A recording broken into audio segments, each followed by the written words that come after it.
for my people out there in Radio Land that can't see me, we got some great deals for the month of May. We are giving you guys some great deals because we know people are kind of broke trying to recoup from COVID. So we are working with you guys, man. And we got so many different shows. We got a rock show, a hip hop show with DJ Rampage. We got a gospel show on Sundays. We have so many shows, so we take all genres. That's why I was telling you guys that. So send all genres to DJC Radio Airplay at gmail.com, and we'll get it popping. I'm going to have the fire up tonight. But right now, let's welcome in my main man, my mellow, Mr. Pickney. Mr. Pickney, welcome to the show, homie. Man, I'm so happy to be here, man. It's long overdue, brother. Long overdue. Long overdue. Let me put your name up in here so everybody know who you are. There you go. Mr. Pickney right here on DJC Radio Global. He's all the way from the West Coast. I didn't know you was from the West Coast all these years, brother. Really? Yeah. I remember when we played the first joint that we was talking about earlier. I remember you said that, like, for my style and just even the style of music. When I told you I was from the West, she was kind of surprised. And okay. I get that a lot because even my dialect and certain words, people will be like, man, are you originally from the West Coast and stuff like that? So I don't really know where that come from, man. I guess when I was in the military, I kind of hung around a lot of East Coast. Okay. And I think that kind of rubbed off on me with certain little words and dialects. But yeah, man, I'm from the east side of Long Beach, man, where the sun don't shine much. That's what's up, man. So you was in the military with some East Coast cats. Yeah, the lingo. That's what's up. I gravitated to them dudes, man, and I guess some of the little lingo and certain little wordplay just kind of rubbed off on me. So, which branch of the military? We appreciate your service, brother. Thank you, man. I was in the Army. Hua. Nice. That's what's up.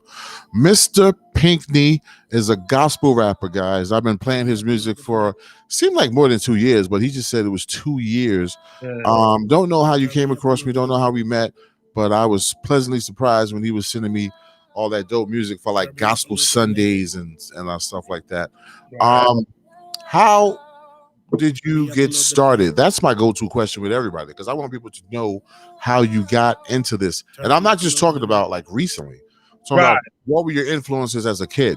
Yeah, because for me, it didn't start out gospel. I did secular music first, and the biggest influence on me was outside of my mom, which was the biggest, was two artists. The first rap I ever heard was KRS-One, and then I heard LL Cool J. Okay. And from that point on, I just had admirations that like I can do that, and I kind of want to do that. I like the whole vibe with it, and I can do it. But I happen to be really good in basketball too, sports.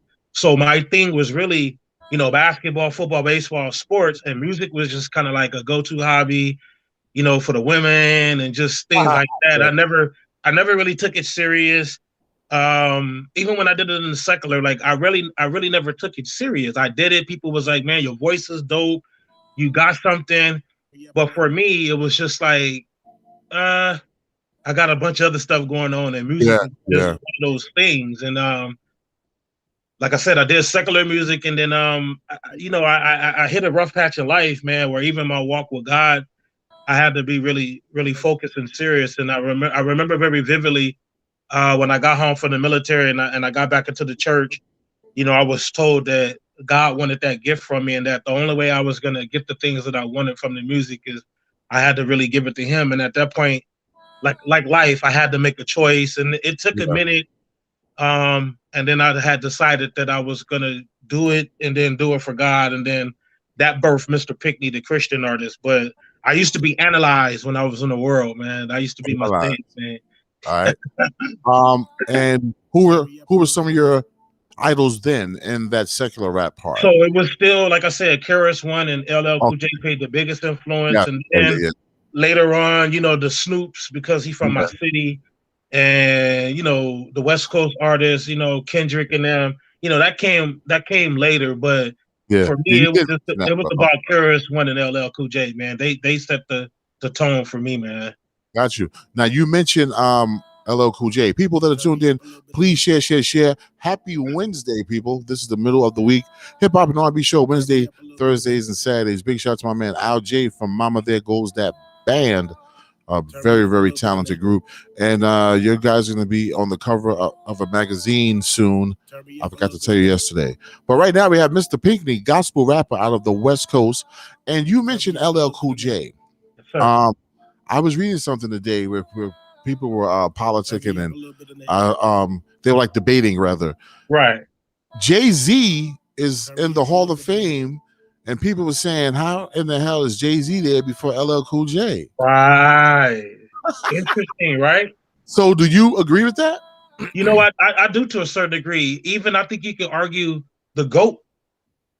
You know, you could argue the GOAT that LL could be the GOAT. Yeah. Because here's one thing about LL that I think is very unique. Yeah. You know, we hear artists go after artists and, you know, sneak disses and this and that. But if you really pay attention, don't too many people fool with LL Cool J, man.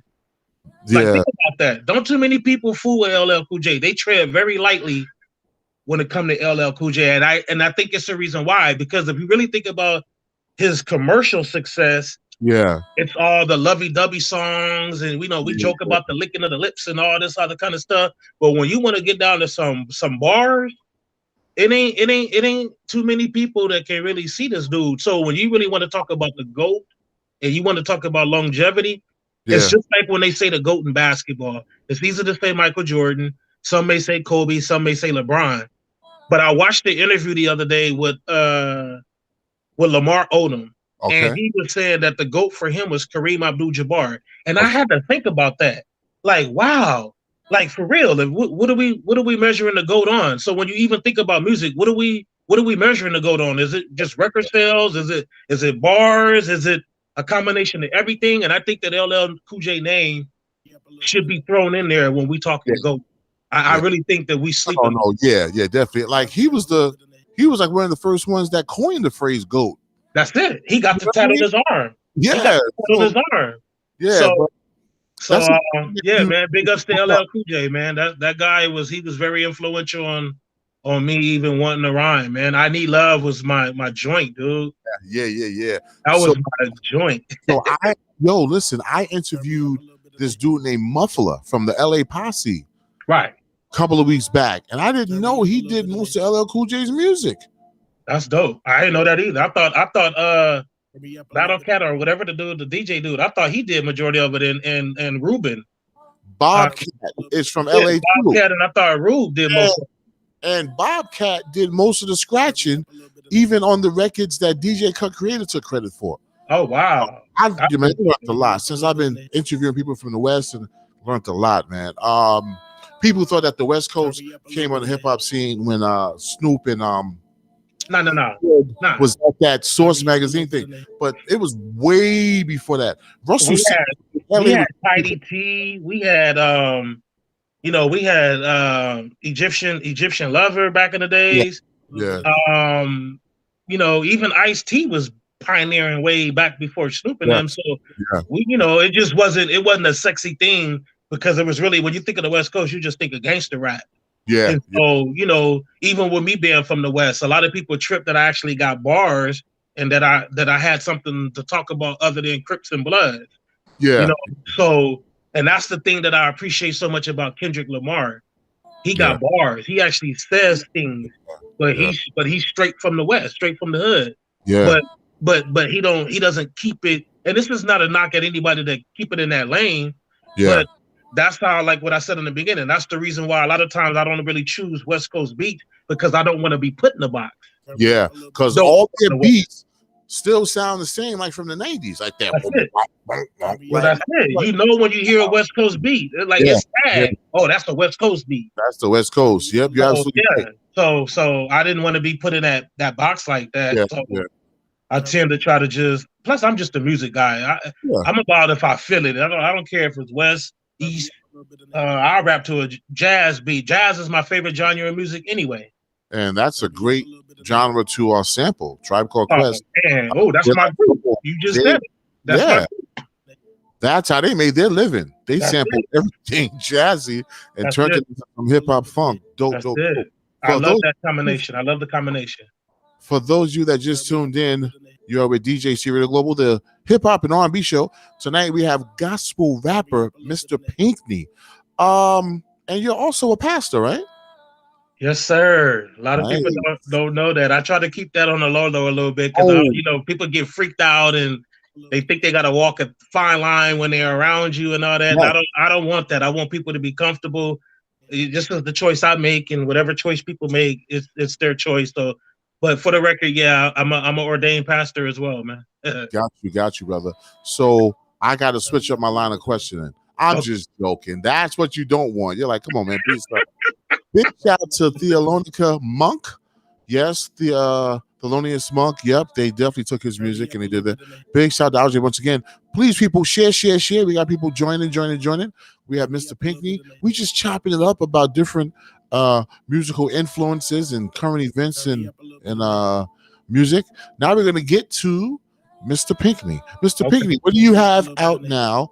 What were some of your first gospel recordings, and how did you feel going into the studio doing a gospel joint as opposed to that secular stuff? That's the best question you ever asked. Wow. No, that's a dope question because I straddled both sides. So the first recordings I did, a lot of people don't know I had a gospel group before I did my solo stuff called the Grown Man Club. Shout out to my brother Lamar Green, that's the other half of Grown Man Club. And it was definitely different, man. But let me say this: what made it easier, is because I was already in the pastoral thing for about 5 years. I've been married 7 years. This is a funny story. I've been married 7 years, right? And me and my wife, we met in ministry school and all this and that. So you would think she knew me. And so one day, man, after like 4 years of being together, or 5 years or 4 years, something like that. But it was after we've been married for a minute. And she just kind of looked at me on something different, like as far as work related, about my happiness. And she was just like, you don't seem to be happy. Basically, I need you to do what makes you happy. And so I pulled up my album that I did in the world. Shout out to Day One Records out of Detroit, Michigan. And I played it for her. And she was like, "Who's that?" And I was like, "That's me." And she was like, "That's you?" And I was like, "That's me." And then to make a long story short, she was like, she thought it was even gospel. And I was like, "Oh no, it's not gospel." I knew about God. I grew up in church, but I didn't live for God. I didn't give my heart to God. So even when I did secular music, I was considered Positive Vibe. They don't even have that genre no more, but they called me Positive Vibe because I never really cursed or nothing. Yeah. And she was just tripping, like, "Wow, all this time I've been with you and you ain't never picked up a mic, talked about a song, did anything." Yeah. And that was because when I found out I was a pastor, I just accepted that and I just gave my heart to it. But I guess she saw that I really wasn't complete and happy. And so then that birthed the going back into the studio. And then I got with my brother Lamar Green and we formed a group, Grown Man Club. And when we first went in the studio, the first couple of recordings, it was definitely different, man, because I was actually talking about something that I actually, like, away from the microphone, I actually live. Okay. You deal with a lot of artists, man. In the booth, we could be one thing, we create people, but then we live a totally different life. Yeah. So even when we're on the stage, really trying to, that's why a lot of them create altered characters, because they try to tap into who they gave out to be, who they are, that persona. Yeah. But that's not really being 100. See, so to actually be living the life of a Christian and was rapping about it, yeah, man, it was like being like stepping in cold water, like it was like a culture shock, like in a sense. So it wasn't like a monkey off your back, because you were like portraying one type of person, but then you was doing something that's true to your heart. So you didn't feel like relieved?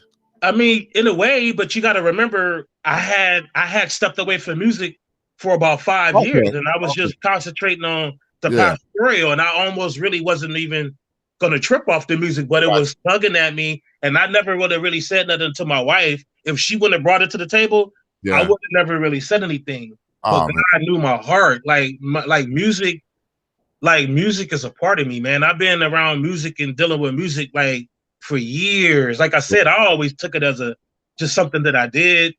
I Yeah, never like thought yeah. about doing it for a living. I don't care about no money. Like I don't. That wasn't Yeah. that was never. That was never part of it. Well, listen, And big so, shout but out. it did bring a little bit of relief because I was able to do what I really enjoy doing. Got you. You Big know? shout to Nandris Pickney, Yeah. wifey, for noticing that there was a difference to get you back into the studio, brother. Right. Yeah. And now she says she created a monster. Now it's like I don't want crazy on her now. Yeah. So I've heard several songs from you. Right. That's why I felt like I've known you longer because I Right. have a thick catalog from you. I've I been working, noticed, brother. I be working. I know, and I noticed that the ones that you sent me from the beginning were like kind of popish, Right. gospel. Right. Now this last one is like neo soul. See, you catch it. See, you catch it. Yeah, definitely. That was kind of like by design, and but like I said, remember, like when I go into my whole writing process, I deal with like these 5 different producers. I Okay. don't ask for no tracks in particular. They just send me a bunch of stuff, and I listen to each and every track. And for me, it's a connection thing, and God got to speak to me. And once He speak, normally when I know it's right, I'll write this whole song that moment in about 15, 20 minutes. Now that's talent because that's when I know it's right. Sometimes I'll play with a song for a week or two, and then once I actually do it, it never really seems to make the album. When I know it's that ding, usually I'm gonna write to it right then and there, 15, 20 minutes, and it's done. So that's why it seems like you've been knowing me longer. Since the moment I sent you that one song, I've had 4 albums, 5 albums. That's incredible, and that's in less than 2 years. And I got another album. I just dropped The Cure. We're gonna get to that in a minute. I just dropped The Cure on Valentine's Day this year. I already got the Rebirth album done. Nice. I'm gonna just start really mastering it and tinkering it up for release at the end of this year. But I already got another album already done. So that's what's up. Yeah, so, I stay working, man. And you got all your music registered? Who you with? BMI, right? I'm with ASCAP, but my publishing company's through BMI.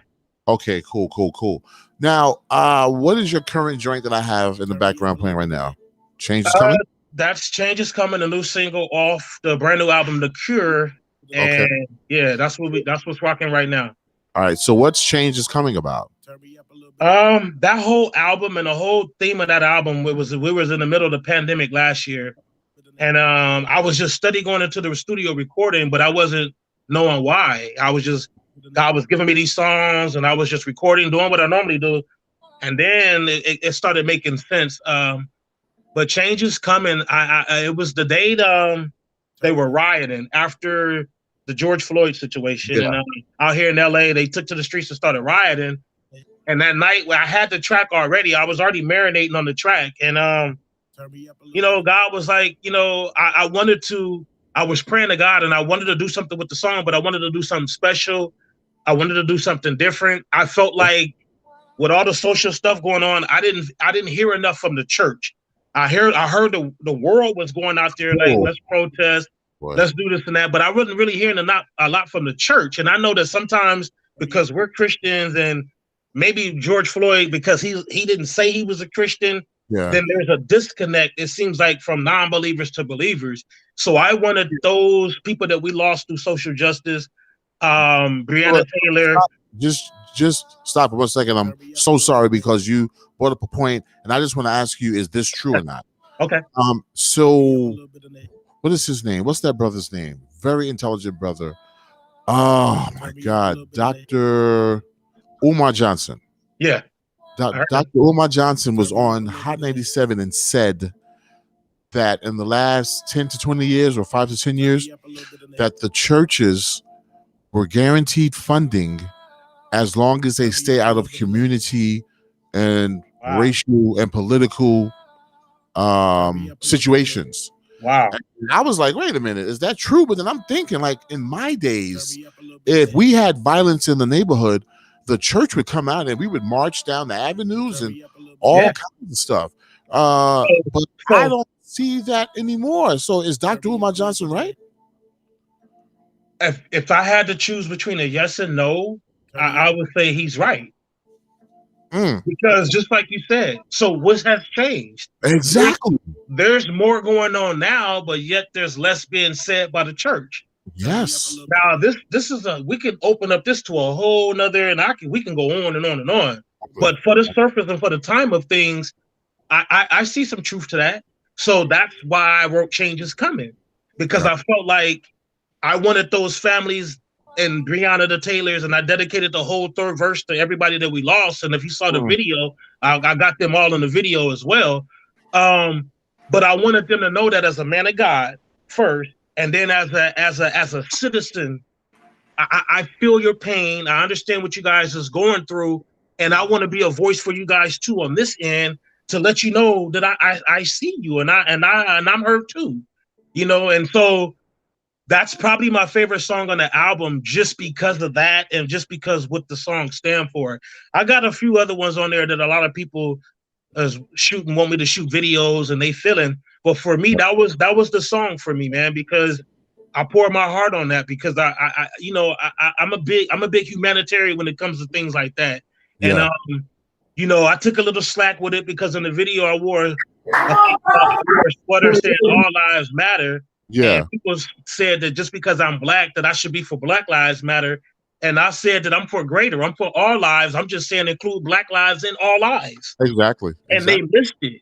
But that's just the way of the world. And that's just how the enemy uses people to bring division. You got caught up in that to where you missed the whole purpose of the song. Brother, and clearly you're not listening to the song.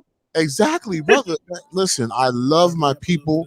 I love everybody. But why do we have to argue about a positive thing that we're trying to do? If you understand what I'm saying, like we out here trying to feed the homeless or stop gang violence, and then they'll say something like, why you didn't bring more food? Like, why you put this on the menu? You're like, yo, this is not the point to what we're doing right now. They missed they missing the whole thing, man. So, but I understand that, that kind of comes with the territory, man. Anytime you put yourself out there, you have to allow people their opinions, but people need to understand your opinion. It doesn't make or break me. Your opinion ain't facts. It's just your opinion. Exactly. And if you really want to get to the root of things, I did a teaching about, I don't know, a few months ago. And, God showed me through the word opinion, when I looked it up in Hebrew and Greek, it actually means division. So see, people opinion brings division. And but we're so quick to have an opinion. So I allow people to say what they gotta say, but at the end of the day, I don't answer to people's opinions. Their opinions don't make or break me. I did a song called Thinking Rapture, and people came to my post talking about, oh, that's fake doctrine. It ain't even no rap. People are miserable, bro, and they sit around. I'm out here doing work. I'm out here on the front line. I'm frontline soldier. I'm trying to make a change in every, not just my community. I'm trying to make a change through the world, through my music, through these interviews. And if you can't see that, that's shame on you. Like, I know.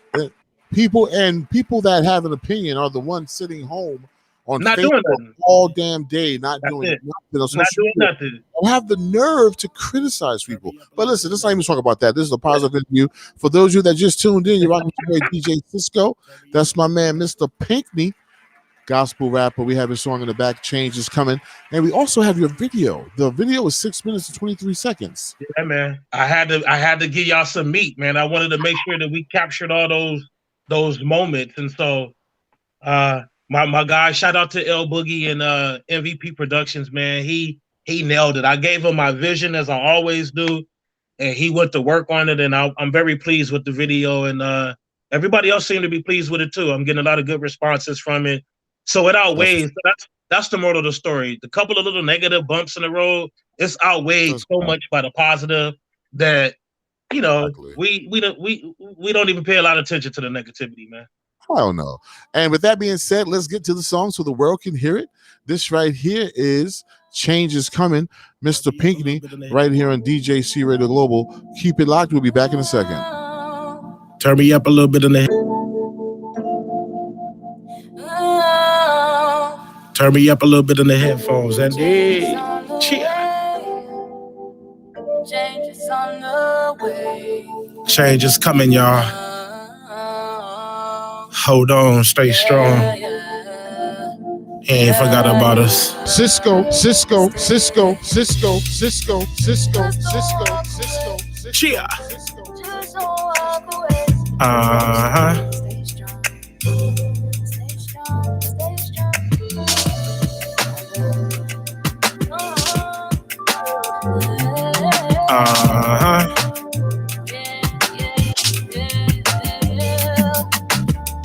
We tell him, hold on, stay strong, it won't be long. He heard your cries, no more sad songs. It's written in a promise, sealed with the blood.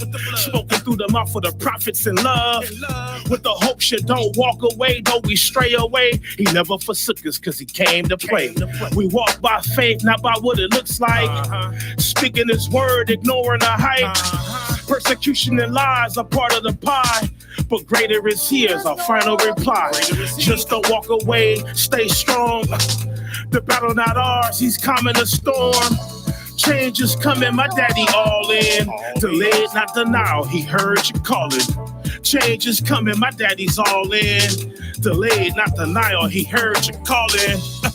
Change is coming, cheer. Just don't walk away. Stay strong, stay strong. Stay strong, stay strong.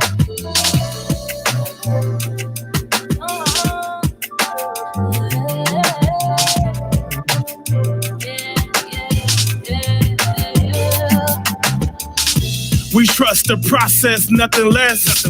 We die to live, killing the flesh. Decrease so you can increase the Prince of Peace. Since the battle not ours, we coming in peace. No justice at all, you seen the fall. You knew the intent, but answered the call. We'll be crying at midnight hour, shifting the power. Told them change is coming, taking back ours. We went from last to first, saw the greater and worse. Then rose on the third to better our work. So we staying strong, holding on. The peace in the storm, we standing on. Promise to never forsake us, though you had to break us. Malachi 3:8, the poor takes us. Some thought to walk away, some thought to pray. All things through Christ, so we here to play. Change is coming, cheer. Just don't walk away. Stay strong, stay strong. Stay strong, stay strong.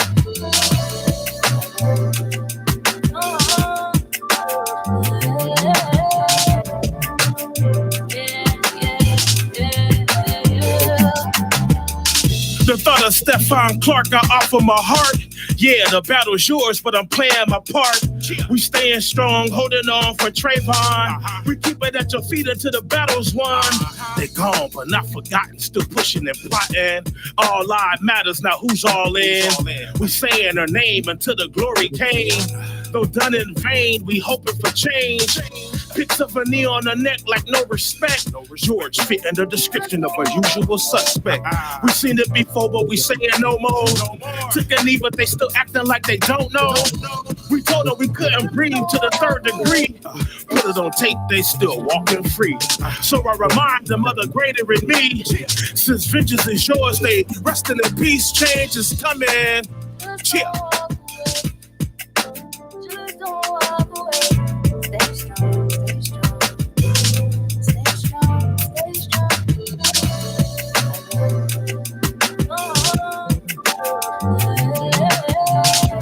His name is Mr. Pickney. This right here is Change is Coming. DJC Radio Global, the hip hop and R&B show, Wednesday, Thursdays, and Saturdays. Change is coming. Stay strong. Hold on. Yep. It's not a sprint, it's a marathon, y'all. He's faithful. Cheer. We give you glory, Lord. We give you honor. Cheer. Yes, sir. Dope track. When we back, DJ Cisco, that right there is Mr. Pickney. Change is coming. Dope track. Who is the sister on the track, brother? You know what? I knew you was gonna ask me that. Oh man. But watch, my man DJ Payne, who did the track. Shout out to DJ Payne one that did the track. And I asked him because it's not a feature. She just put her vocals on it, and he never told me. Wow. So I'm like, well, shout out to her because she did her thing, but he never told me who she was. Big shout to Lady Netra. Welcome to the show. Big shout to Reggie. Big shout to Miss Pickney. Want you guys to share. Oh man, I feel good, Mr. Pickney. It's been a long time. You know, like I really, really genuinely like your music. And now that I'm meeting you, I'm glad that you're a great person also, you know. So this is crazy. So tell the world how they can get in touch with you and what are you like available for? Collabs, producing, writing, what? I'm definitely available for collabs, and I got a couple that I'm working on right now. And shout out to my guy TFL, man. He just hit me up right before I came on. We did a joint called Move. I got to get that to you. And we just went over 100,000 streams, man. So beautiful. Shout out to my guy TFL. And I got a couple other collabs that I'm going to be doing over the next couple of weeks. So I'm definitely available for collabs. I'm definitely available to minister music, and then as well as bringing the word to the people from a pastoral position. I guess I got many hats. You can reach me probably right now. I don't know. Everybody's not all into the social media thing, but my email is 777 God's Son, and that's SUN